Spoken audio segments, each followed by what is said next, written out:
How do we get a sense of who we really are?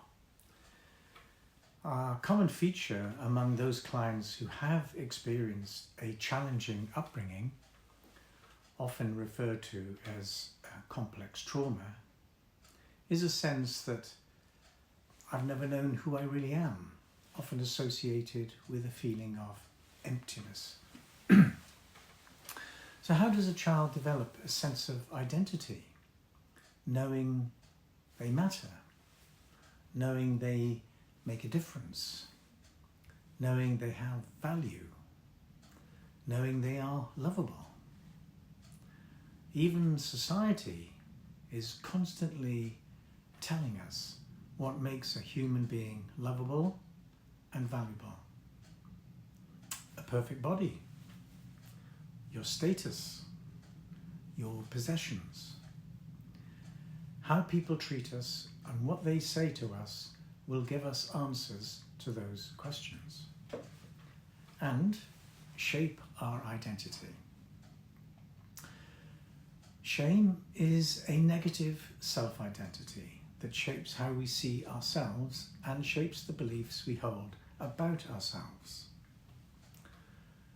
Now, because children naturally live in an egocentric world, when children are abused or neglected, or both, growing up, they will automatically interpret their experience as I am the cause of what is happening to me.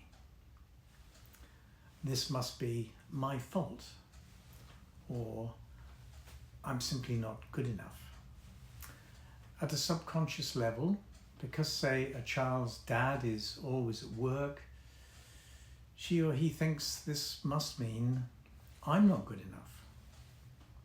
And if he's watching TV and not listening to me, this means I don't have value, or I'm not lovable.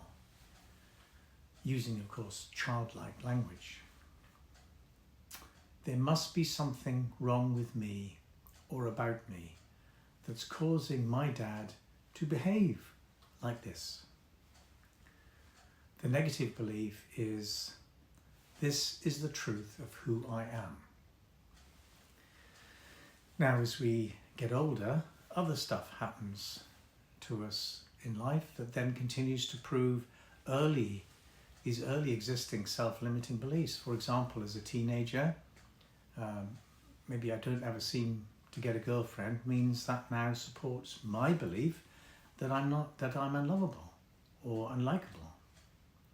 When school bullying and humiliation happens, this must mean there's something wrong with me, or again, I'm not a good person.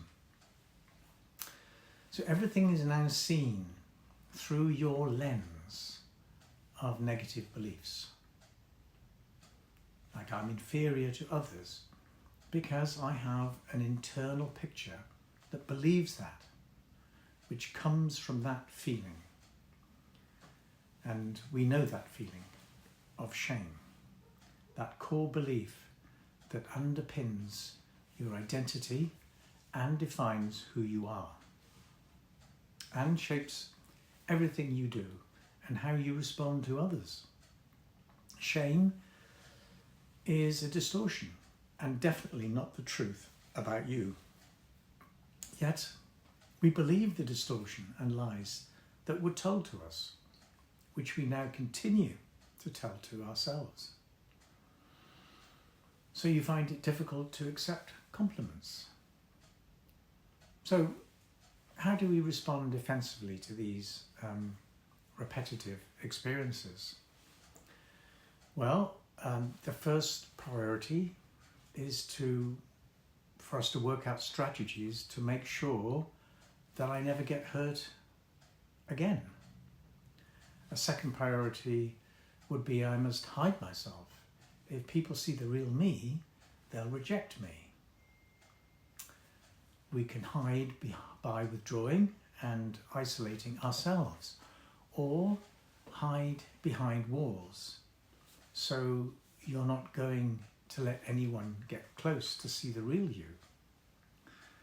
third priority is to hide by wearing masks. Adapt to fit in and get accepted. It's an act, not the real self, in case I get rejected. I'm full of anxiety that they may see through my mask.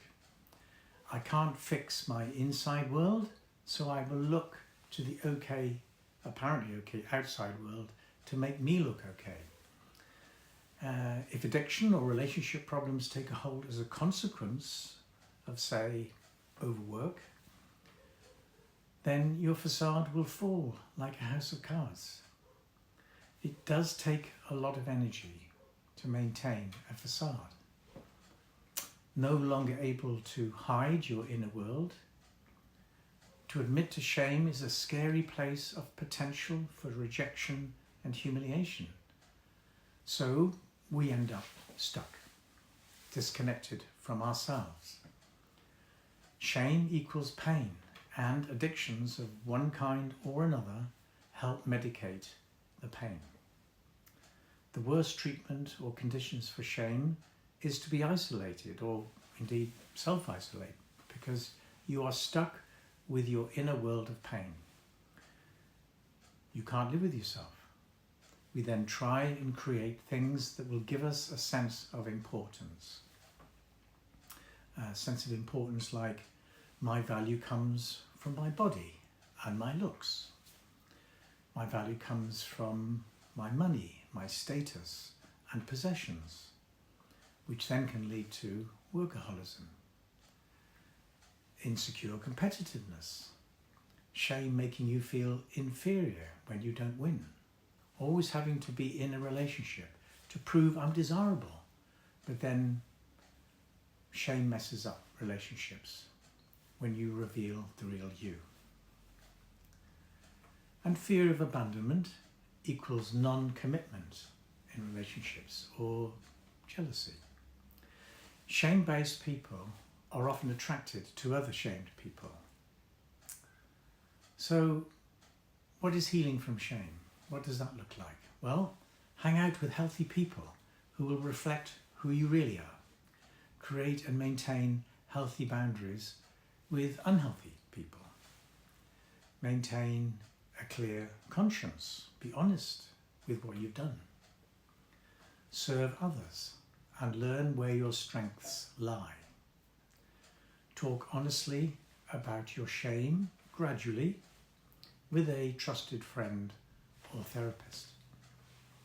With this support, begin to sort out what was or is true and what were the lies that you were told growing up. Finally, watch out for triggers, as they are in fact learning opportunities. But be patient with yourself. This is a journey. And if you'd like help with this, please visit my website, stephenelliker.coach, and book a free discovery call, and let's see what's possible.